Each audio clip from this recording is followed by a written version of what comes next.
नेपाल इस समय एक बड़े प्राकृतिक त्रासदी से गुजर रहा है। पहाड़ों में आई बाढ़ और मलबे ने तबाही मचा दी है।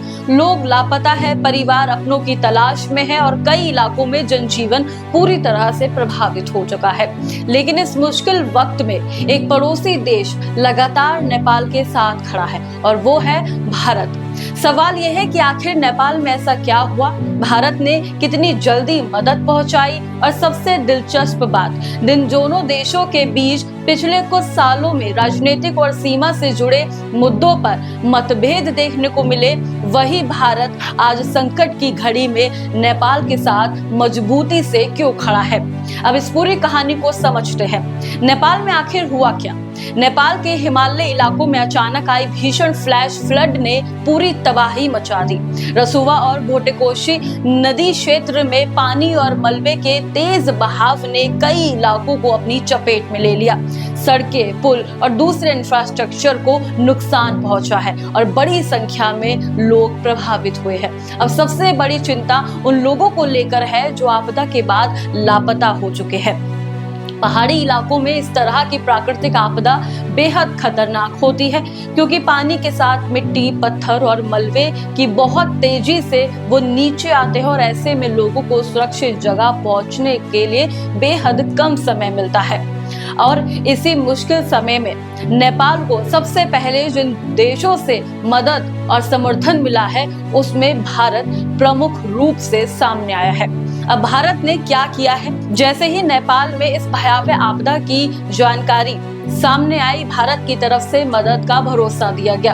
प्रधानमंत्री नरेंद्र मोदी ने नेपाल के प्रधानमंत्री बालेन शाह से फोन पर बात की। उन्होंने नेपाल में हुई जनहानि पर संवेदना व्यक्त की और भरोसा दिलाया कि भारत इस कठिन समय में नेपाल के साथ है। इसके साथ भारत की तरफ से राहत सामग्री नेपाल भेजी गई। पहली खेप में करीब 10 टन राहत सामग्री भेजी गई, जिसमें temporary shelters, blanket, hygiene kits, solar lamps और मेडिसिन जैसी जरूरी चीजें शामिल थी। इसके बाद राहत सामग्री की दूसरी खेप भी नेपाल जा चुकी है। यानी भारत की प्रतिक्रिया सिर्फ संवेदना व्यक्त करने तक सीमित नहीं रही, बात हुई, मदद का भरोसा दिलाया गया और फिर राहत जमीन पर पहुंची। यही फर्क होता है सिर्फ बयान देने और संकट के समय साथ खड़े होने में। लेकिन यहाँ एक बात बहुत जरूरी है जो समझना होगा, भारत और नेपाल के रिश्ते हमेशा से बिल्कुल आसान नहीं रहे हैं। दोनों देशों के बीच दोस्ती और सांस्कृतिक संबंध बहुत पुराने हैं, लेकिन राजनीतिक और सीमा से जुड़े विवाद भी रहे हैं। खासकर काला पानी लुपुलेख को लेकर दोनों देशों के बीच लंबे समय से मतभेद है। 2020 में नेपाल ने अपने नए राजनीतिक नक्शे में इन क्षेत्रों को अपने हिस्से में शामिल कर लिया था, जिस पर बाद में भारत ने आपत्ति भी जताई थी। यानी दोनों देशों के बीच मतभेद कोई नई बात नहीं है। समय समय पर राजनीतिक बयानबाजी भी होती रही है, लेकिन आज जब नेपाल प्राकृतिक आपदा से जूझ रहा है, तब भारत उन राजनीतिक मतभेदों को पीछे रखकर मदद के लिए सबसे पहले आगे आया। अब यही है भारत की वसुदेव कुटुंबकम वाली सोच। भारत की विदेश नीति में एक बात अक्सर कही जाती है, वसुदेव कुटुंबकम, यानी पूरी दुनिया एक परिवार है। और प्रधानमंत्री नरेंद्र मोदी ने भी कई मौकों पर भारत की इस भूमिका की बात की है। उनका कहना रहा है कि भारत सिर्फ अपने लिए नहीं बल्कि दुनिया को संकट से उबारने की क्षमता रखने वाला देश है। यानी जब कोई देश संकट में हो तो भारत की ताकत का इस्तेमाल सिर्फ अपने हित के लिए नहीं बल्कि जरूरतमंदों की मदद के लिए भी किया जा सकता है।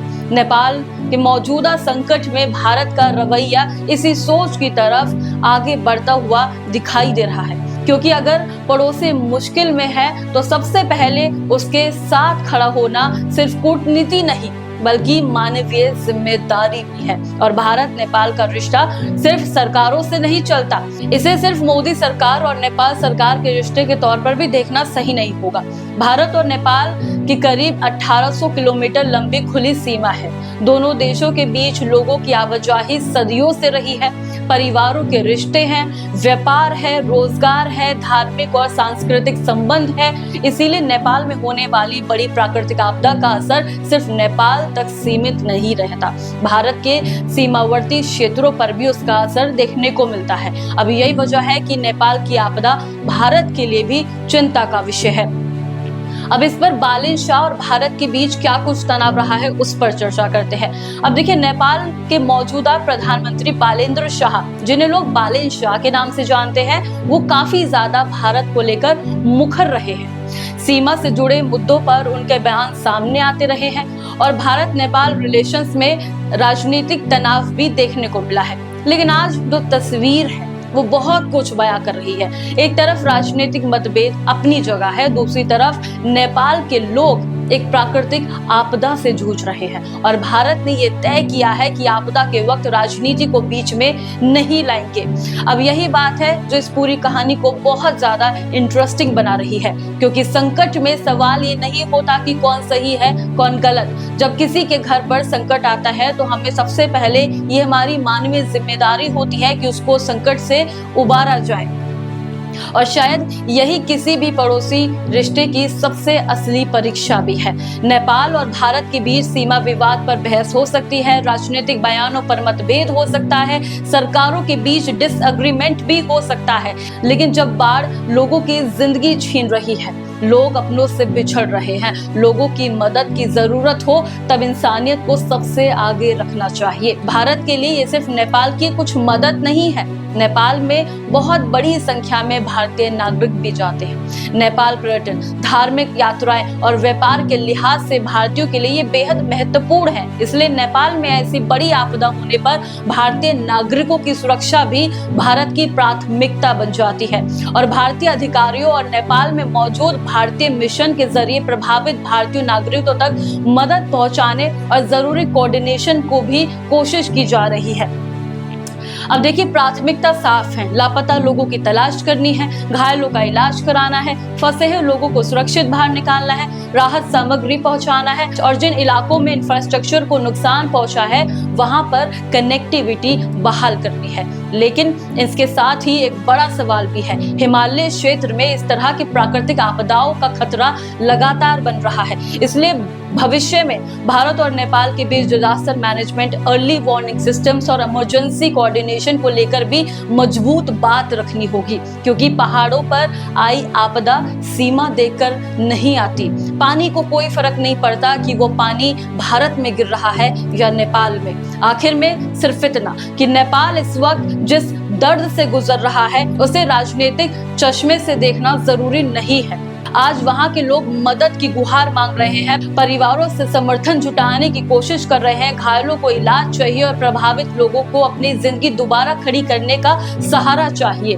और भारत और नेपाल के बीच मतभेद रहे हैं, आगे भी कई मुद्दों पर बातचीत होती रहेगी, लेकिन शायद रिश्तों की खूबसूरती यही होती है कि हर डिसएग्रीमेंट के बावजूद जरूरत के समय पर हाथ पीछे नहीं हटना चाहिए। प्रधानमंत्री नरेंद्र मोदी जिस भारत की बात करते हैं वो एक भारत ऐसा भी है जो अपनी सीमाओं के भीतर नहीं बल्कि संकट में फंसे लोगों के लिए मदद का हाथ आगे बढ़ाए। नेपाल की इस त्रासदी में उसकी एक झलक साफ देखने को मिली है, क्योंकि पड़ोसी से हर बात पर सहमत होना जरूरी नहीं है, लेकिन जब पड़ोसी मुश्किल में हो उसके साथ खड़ा होना सबसे ज्यादा जरूरी है। मतभेद अपनी जगह, पड़ोसी धर्म अपनी जगह और इंसानियत सबसे ऊपर रहनी चाहिए।